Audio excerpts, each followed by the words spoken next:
God, one of the greatest gifts that God gave to man was freedom of choice.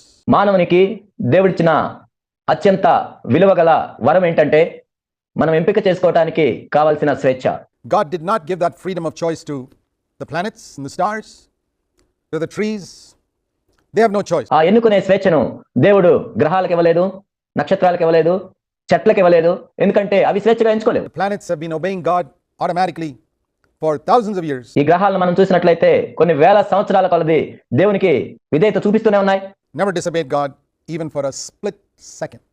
దేవునికి ఒక్క క్షణం కూడా అవిధేయత చూపించలేదు. If all that God wanted was obedience from man, God could have made man like those stars and planets.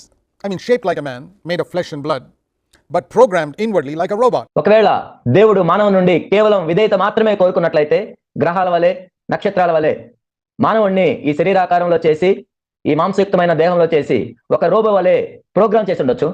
You know, there are computerized robots today that can be programmed to do almost anything. ఈ రోజు మనం చూసినట్లయితే అనేక రోబోలు computer చేత programme చేయబడి అనేక పనులు చేస్తూ ఉన్నాయి. And God Almighty could have created man like a robot, programmed to obey him exactly. He would never have gone anywhere near the tree of knowledge of good and evil because he was programmed not to go there. ఆ విధంగానే సర్వశక్తిమంతుడైన దేవుడు మానవుని కూడా ఒక రోబోలాగా చేసి మంచి చెడ్డల తెలివినిచ్చే వృక్షాల దగ్గరికి వెళ్ళొద్దు అని దేవుడు చెప్పినప్పుడు ఆ మానవుడు వెళ్లకుండా ఉండేటట్లు ఒక ప్రోగ్రామ్ రూపొందించవచ్చు. You know, like a computer that's programmed to do whatever we teach it to do. Computer program ని మనం రాసినట్లయితే మనం ఏమి చేయాలనుకుంటున్నామో ఖచ్చితంగా అవే చేస్తాయి. In the same way, God could have made Adam and Eve like that, and they would have obeyed 100%. ఒకవేళ దేవుడు ఆదాము హవ్వలను కూడా అలానే చేసినట్లయితే 100% వాళ్ళు దేవునికి విధేయత చూపించి ఉండేవాళ్లే. But God did not want just obedience. He's got obedience from the planets and the stars and the trees and the seed that obeys God's laws in creation and many, many other things. కానీ దేవునికి కేవలం విధేయత మాత్రమే ఆయన మానవుని దగ్గర నుంచి కోరుకున్నట్లయితే ఆ విధేయత అనేది దేవునికి ఈ గ్రహాల నుంచి, నక్షత్రాల నుంచి, చెట్ల నుంచి, ఈ సమస్త సృష్టి నుంచి ఆయనకి ఆ విధేయత అనేది లభిస్తుంది.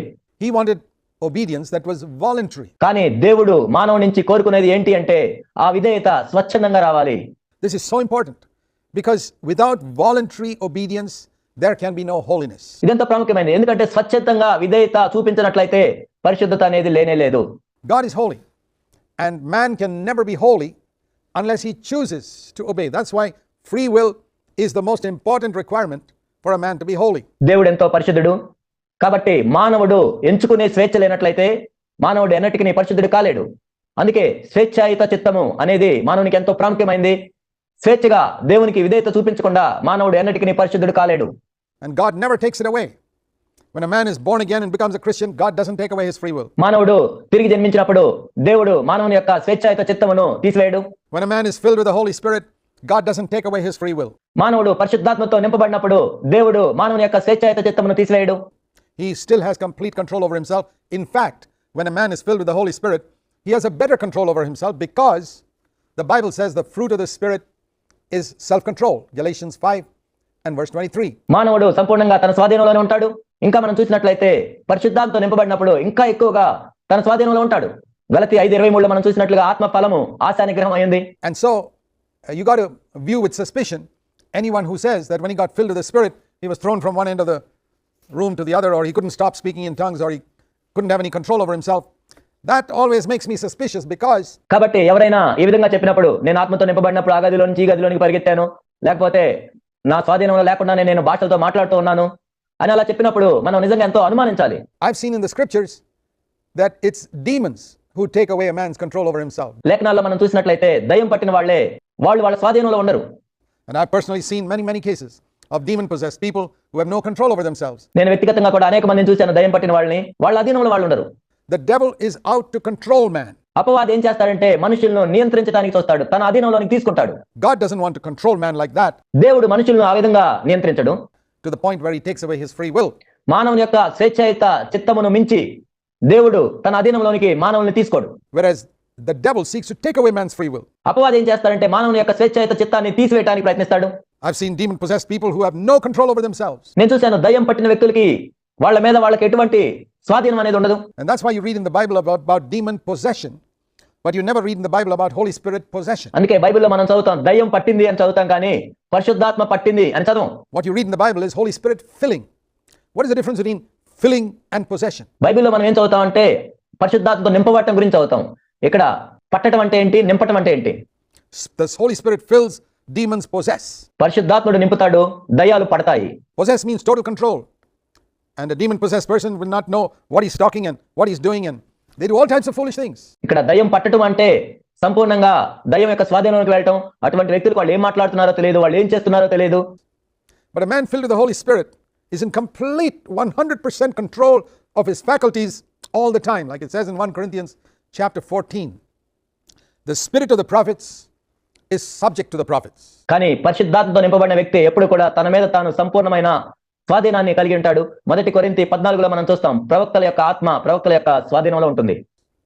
That's a very important verse. If you're not familiar with it, let me read it out to you. In 1 Corinthians 14 and verse 32, the spirit of the prophets are subject to the prophets. ఇది ఎంతో ప్రాముఖ్యమైన వచనము. ఒకవేళ ఇది మీకు తెలియకపోతే నేను చదువుతాను. 1 కొరింథీ 14:32, ప్రవక్తల ఆత్మలు ప్రవక్తల స్వాధీనంలో ఉన్నవి. That means if the Holy Spirit fills me and I exercise a gift of the Holy Spirit, it could be prophesying, it could be teaching, it could be speaking in tongues, whatever it is, I have complete control over my faculties and I can start and stop when I want to. దాని అర్థం ఏంటంటే, నేను పరిశుద్ధాత్మతో నింపబడినప్పుడు, పరిశుద్ధాత్మ నాకు ఒక వరాన్ని ఇచ్చినప్పుడు, అది ప్రవచించడం అయి ఉండొచ్చు, లేకపోతే బోధించడం అయి ఉండొచ్చు, లేక భాషలతో మాట్లాడటం అయి ఉండొచ్చు. అలాంటప్పుడు నా అవయవాలన్నీ కూడా నా స్వాధీనంలో ఉంటాయి. నేను ఎప్పుడు మొదలు పెట్టాలి, ఎప్పుడు ఆపివేయాలి, అదంతా కూడా నా స్వాధీనంలో ఉంటుంది. If I say, oh, I have no control of myself. I'm speaking here now, for example. Imagine if I had no control over myself. I wouldn't be able to stop speaking when the program is over. It's ridiculous. But if a demon-possessed person were standing here, కాబట్టి నేను మాట్లాడేటప్పుడు నేను నా స్వాధీనంలో ఉంటాను. ఉదాహరణకి మనం ఇప్పుడు చూసినట్లయితే నేను ఇక్కడ మాట్లాడుతున్నాను. ఒకవేళ నేను నా స్వాధీనంలో లేనట్లయితే ఈ కార్యక్రమం అయిపోయిన తర్వాత ఆపేయాలని కూడా నాకు తెలియదు. ఇదంతా హాస్యాస్పదం.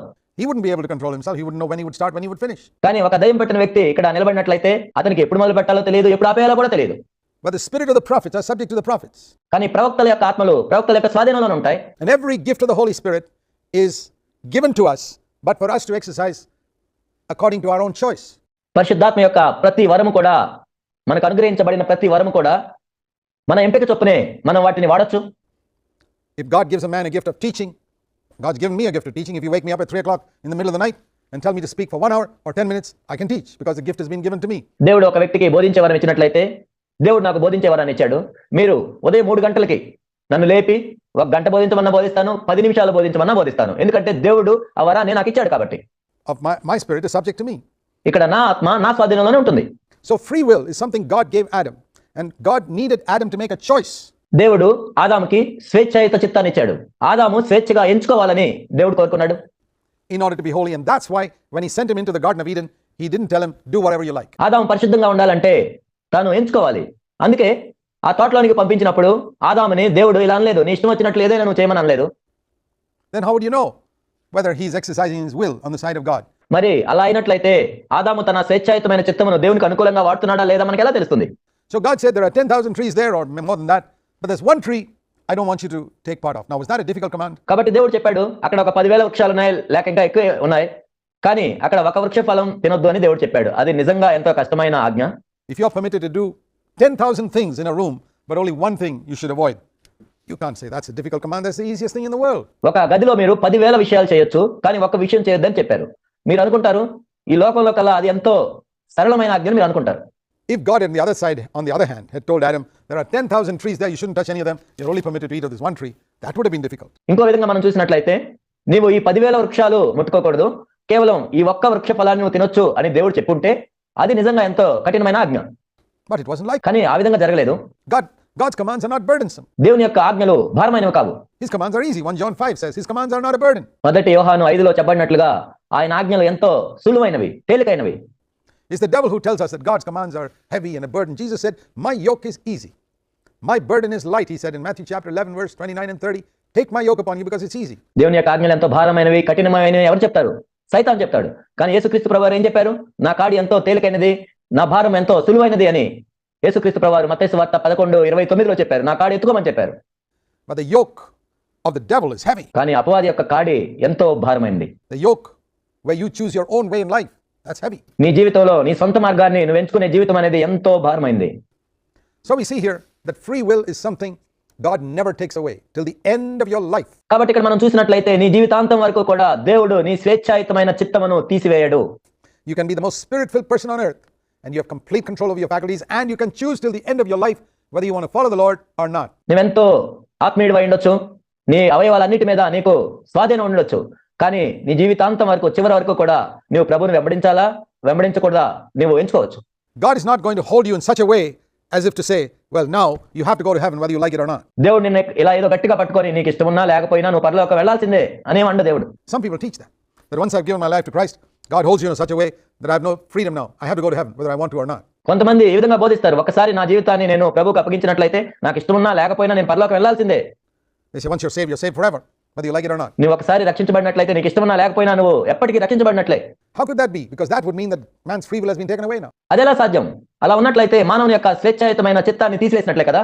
Jesus said in John chapter 10 verse 27 to 29, he said, my sheep hear my voice and they follow me, and when they follow me I give them eternal life. యేసుక్రీస్తు ప్రభువారు యోహాను సువార్త 10:28-29లో చెప్పారు, నా గొర్రెలు నా స్వరం వినును, అవి నన్ను వెంబడించును, వాటికి నేను నిత్య జీవాన్ని అనుగ్రహిస్తానని చెప్పారు. He doesn't give it to everybody.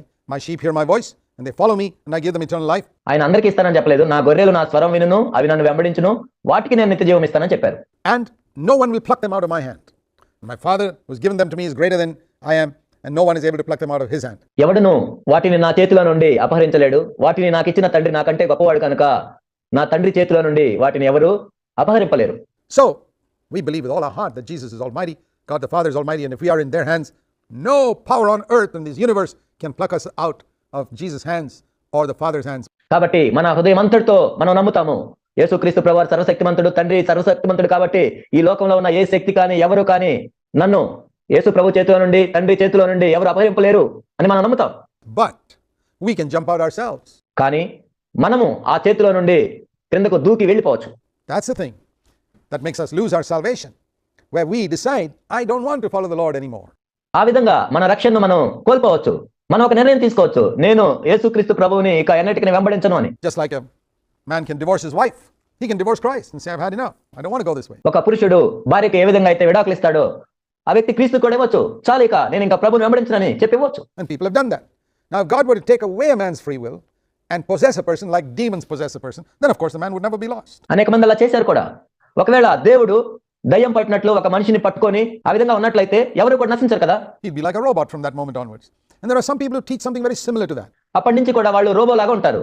కానీ కొంతమంది ఈ విధంగా బోధిస్తుంటారు, That God, when a man accepts Christ, he becomes like a robot. He can never be lost again. ఒక మనిషి క్రీస్తుని నమ్ముకున్నట్లయితే అతడు ఎప్పటికీ నశించడు, రోబో లాగే ఉంటాడు అని చెప్తుంటారు. It's ridiculous. Or a man filled with the Holy Spirit has no control over himself. ఒక మనిషి పరిశుద్ధాత్మతో నింపబడి నేను నా స్వాధీనంలో లేను అని చెప్పినట్లుగా ఉంటుంది. There are all types of wrong teachings because people have not understood the importance of free will in holiness. ఈ తప్పుడు బోధలన్నీ ఎందుకు వస్తున్నాయంటే పరిశుద్ధత విషయంలో మానవుని యొక్క స్వేచ్ఛాయుత చిత్తం యొక్క పాత్ర వాళ్ళకి తెలియదు కాబట్టి ఇవన్నీ జరుగుతున్నాయి. And now apply this to yourself. ఇప్పుడు వీటిని మీ జీవితంలో మీరు అన్వయించుకున్నట్లయితే You have to choose whether you want to be holy or not. కాబట్టి ఇప్పుడు నువ్వు పరిశుద్ధుడిగా ఉండాలా లేదా అనేది నీవే ఎంచుకోవాలి. And like someone has said, every man is as holy as he wants to be. You may not realize the truth of that statement, but it's absolutely true. ఒక దైవజనుడు ఈ విధంగా చెప్పాడు, ఏ వ్యక్తి అయినా వాళ్ళు ఎంత పరిశుద్ధంగా ఉండాలనుకుంటారో అంతే పరిశుద్ధంగా ఉంటారు. ఒకవేళ ఈ మాట యొక్క అర్థం మీకు తెలియట్లేదేమో, ఇది ఎంత సత్యం. If you are not more holy today, the real reason is, you want to hear it? It's because you did not want to be more holy. ఈ రోజు నువ్వు ఎందుకు అంత పరిశుద్ధంగా లేవు అంటే వినండి, మీరు అంత పరిశుద్ధంగా ఉండాలని అనుకోలేదు. You're not interested in more holiness than you actually have. If you were, you would be more holy. ఇప్పుడు నీ ఉన్న పరిశుద్ధత కంటే ఇంకా ఎక్కువ పరిశుద్ధత కావాలని నీవు కోరుకోలేదు. ఒకవేళ నువ్వు అలా కోరుకొని ఉన్నట్లయితే ఇంకా ఎంతో పరిశుద్ధుడిగా ఉండేవాడివే. You would have made those choices in life that made you more holy. నీవు ఇంకా ఎక్కువగా పరిశుద్ధుడు అగినట్లు అలాంటి ఎంపికలు చేసుకుంటూ ఉండేవాడివే. But you haven't made those choices because you're not interested in more holiness. నీవు ఆ ఎంపికలు ఎందుకు చేసుకోలేదు అంటే ఇంకా ఎక్కువ పరిశుద్ధత కోసం నీవు ఆసక్తి కలిగి లేవు. So everything depends on choice. కాబట్టి ఇక్కడ ప్రతిదీ కూడా నీ ఎంపిక మీదే ఆధారపడి ఉంటుంది. And the decisions you make determine what you'll be 10 years later. ఇప్పుడు నీవు తీసుకునే నిర్ణయాలే 10 సంవత్సరాల తర్వాత నువ్వు ఎలా ఉంటావు అనేవి నిర్ణయిస్తాయి. For example, Jesus said in Luke 9 and verse 23, if anyone hears my voice, rather, if anyone wants to follow me, let him take up his cross daily. Only then can he be my disciple. No one can be my disciple if he does not take up his cross, deny himself, and take up his cross every day. ఇక్కడ లూకా 9:23లో మనం చూసినట్లయితే యేసుక్రీస్తు ప్రభువారు ఈ విధంగా చెప్పారు, ఎవడైనాను నన్ను వెంబడింపగోరిన యెడల తన్ను తాను ఉపేక్షించుకొని ప్రతి దినము తన శిలువను ఎత్తుకొని నన్ను వెంబడింపవలెను. లేనట్లయితే అతడు నాకు పాత్రుడు కాడు, శిష్యుడు కానేరడు అని ప్రభు చెప్పారు. So what does that mean? That means every day I'm faced with choices.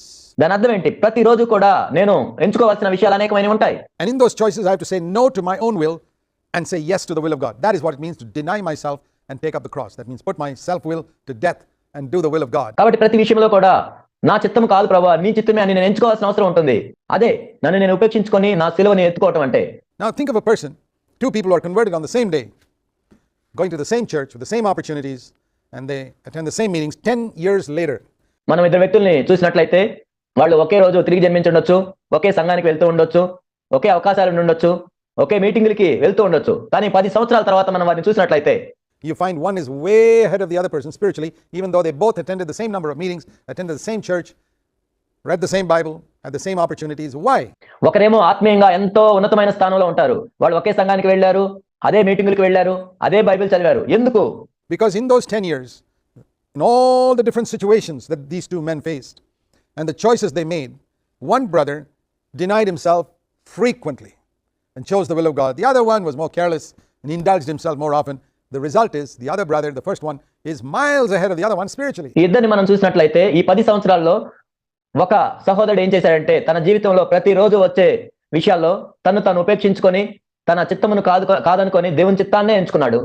ఇంకొక సహోదరుడిని మనం చూసినట్లయితే తన చిత్తాన్ని ఉపేక్షించుకోకుండా ఎంతో నిర్లక్ష్యంగా ఉండి జీవిస్తూ వచ్చాడు. అందుకే ఈ సహోదరుడిని మనం చూసినట్లయితే ఎన్నో కిలోమీటర్లో ఉన్నతమైన స్థానంలో ఉన్నాడు. Even though they both started at the same point. వాళ్ళిద్దరూ ఒకే స్థాయి నుంచి ప్రారంభమైనా సరే. What is it that made the difference? The choices they made. వాళ్ళిద్దరి మధ్య అంత వ్యత్యాసం ఎందుకు వచ్చింది? వాళ్ళు చేసుకున్న ఎంపికల వల్లనే. Free will determines how holy you're going to be. నీవు ఎంత పరిశుద్ధంగా ఉండాలి అనేది నిర్ణయించేది ఏంటంటే నీ స్వేచ్ఛాయుత చిత్తమే. Free will is going to determine what your reward will be in heaven. పరలోకంలో నీకు ఎటువంటి బహుమానం వస్తుందో అది ఎవరు నిర్ణయిస్తారు? నీ స్వేచ్ఛాయుత చిత్తమే. Your choices are going to determine how close you'll be to Jesus in heaven. That is the greatest reward that God offers to man. పరలోకంలో నీవు యేసుక్రీస్తు ప్రభువుకి ఎంత సమీపంగా ఉండాలో అనేది ఎవరు నిర్ణయిస్తారు? నీ స్వేచ్ఛాయుత చిత్తమే. పరలోకంలో ప్రభువుకి సమీపంగా ఉండటమే దేవుడు ఏ మానవుడికైనా ఇవ్వగలిగిన అత్యంత గొప్ప బహుమానం. So we see the free will that God gave to Adam is a very, very precious gift. కాబట్టి ఇక్కడ మనం చూస్తూ ఉన్నాం ఆదాముకి దేవుడిచ్చిన అత్యంత ప్రశస్తమైన బహుమానం ఏంటంటే స్వేచ్ఛాయుత చిత్తము. And to me one of the greatest characteristics of God which I really appreciate and have learned to value is the fact that he allows me freedom to choose. దేవునిలో నాకు నచ్చిన అత్యంత గొప్ప గుణలక్షణం ఏంటంటే నేను ఎంతో ప్రశంసించేది ఏంటంటే నేను ఎంచుకోవటానికి నాకు స్వాతంత్ర్యాన్ని దేవుడిచ్చాడు. Now when I'm gripped by this, it produces a result in our life. నేను ఎప్పుడైతే ఈ సత్యం చేత పట్టబడ్డానో నా జీవితంలో కూడా ఫలం వచ్చింది దీని ద్వారా. We become like the God we worship. If the God you worship is unholy, you become unholy. మనము ఎవరినైతే ఆరాధన చేస్తామో మనం కూడా ఆ దేవునిలాగే ఉంటాము. నీవు ఒక అపరిశుద్ధమైన దేవుడిని ఆరాధన చేస్తుంటే నీవు కూడా అపరిశుద్ధంగా ఉంటావు. ఒక పరిశుద్ధమైన దేవుడిని నువ్వు ఆరాధన చేస్తుంటే నీవు కూడా పరిశుద్ధంగా ఉంటావు. If the God you worship is holy, you become holy. In Psalm 115 it says that a man who makes idols ends up becoming like him. Psalm 115 and verse 8, those who make idols become like them. కీర్తనలు 115:8 మనం చూస్తాం విగ్రహములను చేయవారందరూ వాటి వంటి వారై ఉంటారు. We become like the God we worship. మనం ఆరాధించే దేవుడి వలె మనం కూడా అవుతాం. So if the God I worship, the true God, is one who gives me complete freedom to choose, it's going to make me like that in relation to my co-workers and those who work with me or under me. I will give them complete freedom. నేను నిజ దేవుడిని ఆరాధిస్తూ ఉన్నట్లయితే ఆయన నాకు ఈ స్వాతంత్రాన్ని ఇచ్చినట్లయితే నేను కూడా నా తోటి పని వారికి నా క్రింద పనిచేస్తున్న వారికి కూడా ఆ స్వాతంత్రాన్ని ఇస్తాను. I will give my brothers in the church where I'm an elder freedom to choose, and I will not sort of sit on them and control them like the cults do. సంఘంలో ఉన్న నా సహోదరులకు కూడా నేను ఒక సంఘ పెద్దగా ఉన్నట్లయితే నేనేదో వాళ్ళ మీద కూర్చొని ఈ మత శాఖలకు సంబంధించిన నాయకుల వలె నేను వారిని నియంత్రించను, కానీ వారికి స్వాతంత్రాన్ని ఇస్తాను. The people in the cults do that because they don't know the true God. They worship a false God. ఈ మత శాఖలకు సంబంధించిన నాయకులు ఆ విధంగా చేస్తారు, నియంత్రిస్తారు. ఎందుకంటే వారు నిజమైన దేవుడిని ఆరాధించరు, వారు ఈ తప్పుడు దేవుళ్ళని ఆరాధన చేస్తూ ఉంటారు. They may call him Jesus, but it is another Jesus. వాళ్ళు ఏదో యేసు అని పిలవచ్చు, కానీ ఆయన యేసు కాదు, మరి ఒక యేసు. Anyone who seeks to control your life in any way has not understood the first thing about God. నీ జీవితాన్ని ఎవరైనా కానీ ఏ విధంగా అయినా నియంత్రించడానికి చూస్తున్నట్లయితే వారికి దేవుని గురించిన ప్రాథమికమైన విషయాలు కూడా తెలియదు. He's only understood the devil's way. Demons possess. కేవలం అపవాది మార్గమే ఆయనకి తెలుసు, దయ్యం పట్టినట్లుగా. Cult leaders try to possess your mind and your emotions and your will. ఈ మత శాఖలకు సంబంధించిన నాయకులు ఏం చేస్తారు అంటే నీ మనసుని, నీ చిత్తాన్ని, నీ భావోద్వేగాల్ని నియంత్రించడానికి చూస్తారు.